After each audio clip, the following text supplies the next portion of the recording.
Iri ni itangazo rireba abanyeshuri basaba inguzanyo kwiga muri kaminuza, imyuga n'ubumenyingiro, Rwanda Polytechnic Bachelor of Technology no muri kaminuza z'u Rwanda cyangwa University of Rwanda, kaminuza y'u Rwanda. Muri uyu mwaka wa 2025 abanyeshuri bose bashaka inguzanyo yo kwiga muri kaminuza. Rero ubuyobozi bw'ikigo bushinzwe amashuri yisumbuye HEC Education Rwanda cyangwa HEC buramenyesha abanyeshuri bemerewe kwiga mu ishuri rikuru ryigisha imyuga n'ubumenyingiro n'ikoranabuhanga, ubwo ni Rwanda Polytechnic Bachelor of Technology muri kaminuza y'u Rwanda cyangwa University of Rwanda mu mwaka w'amashuri ya 2025. Baramenyeshwa bino bikurikira yuko gusaba inguzanyo bizakorwa guhera ku itariki 6 z'ukwezi kwa cyenda mu mwaka wa 2025 kugeza mu mwaka wa 2025 ku itariki 15 n'ubundi z'ukwezi kwa cyenda.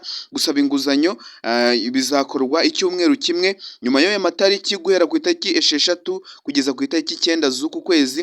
Nta busabe bw'inguzanyo buzakirwa. Icyo ugomba gukora rero niba uri umunyeshuri ukaba ufite admission, ikintu ugomba gukora ni ugusaba inguzanyo unyuze ku rubuga rwa hec.mis.gov.rw. Hanyuma rero hano ni ku cano cy'ibizamini aho tubagezaho amakuru agiye atandukanye mu burezi ku munyeshuri uwo ari we wese, yaba uwukiga cyangwa uwarangije. Hanyuma rero ku banyeshuri bashaka inguzanyo yo kwiga muri kaminuza, ikintu uba gukora ubu ngubu kanda subscribe, ufungura inzogera, urayikinga iyi video, kandi mbamenyesha yuko ya cano twabafunguriye nshya ndaza kuyipininga muri comment kuko niho tuzajya tuhagera twige ibintu byinshi byo bitandukanye ndetse no kubyaza umusaruro ubumenyi buke twakuye mu ishuri tukabikora nawe ubireba, nawe ugatangira ukabyaza umusaruro ahantu utuye ndetse ukagira icyo ugeraho. Iyo cano rero nije gufasha abanyeshuri ndetse no kubunganira mu bumenyi bwa buri munsi ndetse n'ubushobozi bwa buri munsi. Ku bushobozi buke ufite ukabasha kugira ikintu wabasha kugeraho mu ikoranabuhanga, mu bumenyi ndetse no gushyira mu bikorwa bimwe mu byo wize. Rero niba uri interested ukaba uri umunyeshuri cyangwa undi muntu wese udukurikiye hano kuri cano y'ikizamini, ikintu ugomba gukora link ndayipininga muri comment kugira ngo uze kwigeraho kandi subscribe kugira ngo nitwuzure umubare w'abanyeshuri dutangire n'ikiganiro cya mbere turebe yuko twakabya inzozi zacu. Hanyuma rero ngiye two Mutabazi Callixte mubana muri iyi video. Ni itangazo risohowe na HEC cyangwa urubuga rushinzwe abanyeshuri cyangwa mu gutanga inguzanyo ku banyeshuri. Rero bamenyesha yuko gusaba inguzanyo bizakorwa ku itariki 6 kugeza ku itariki 15 ku banyeshuri bashaka kwiga muri University Rwanda ndetse na Rwanda Polytechnic Bachelor of Technology. Gusaba inguzanyo bikaba bizakorwa ku murongo wa internet ukurikira ari wo witwa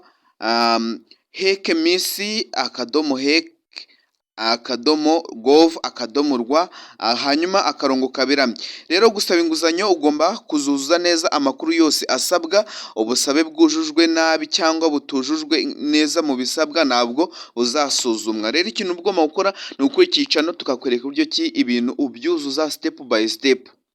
Rero gusaba inguzanyo ugomba kuzuza neza amakuru yose asabwa kugira ngo utazabura amahirwe nawe yo kwiga muri iyi kaminuza kandi bafunguye amarembo.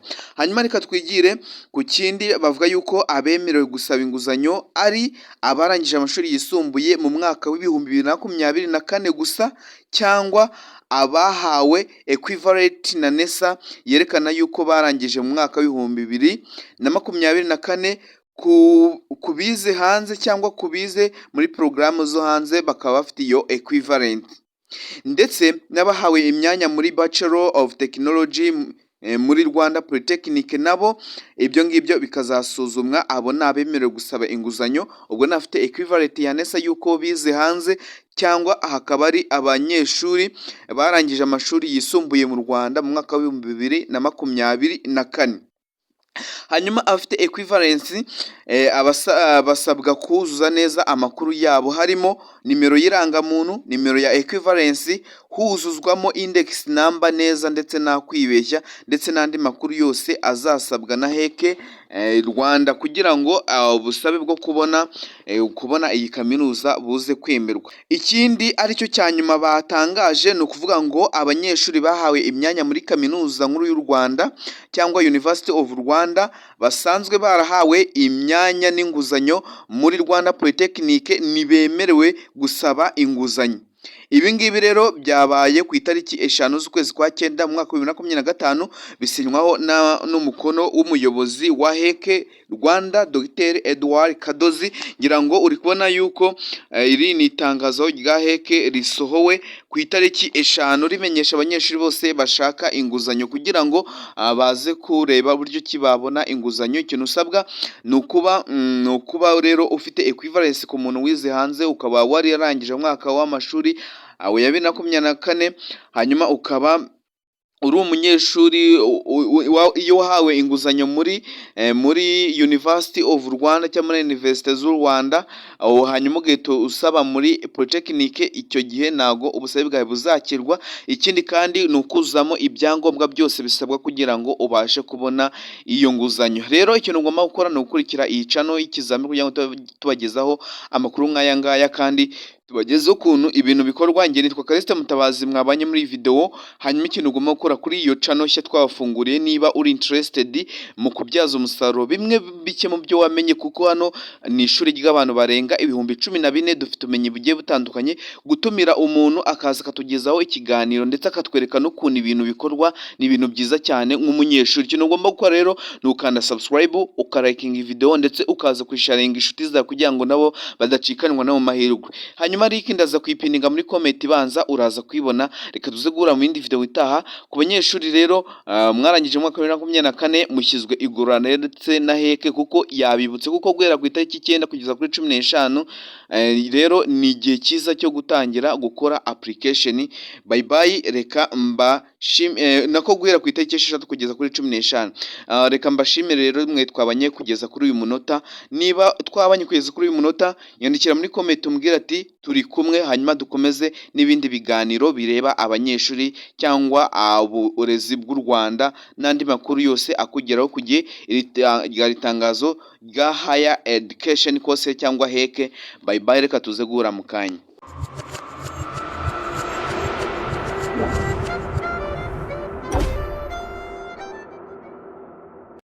Dore imari mu karere ka Bugesera. Iyi ni inzu rwose igurishwa ku giciro gito cyane. Nawe niba ushaka kutugana ukaba ushaka kwigura inzu mu karere ka Bugesera, hano mu murenge wa Mayange, akagari ni Akambyo, ukihagera jya uhamagara kuri izi nimero ngiye kukubwira kugira ngo utazayicikwa n'umutungo umeze neza ahantu harambuye cyangwa ikizwi nka Plateau Mountain.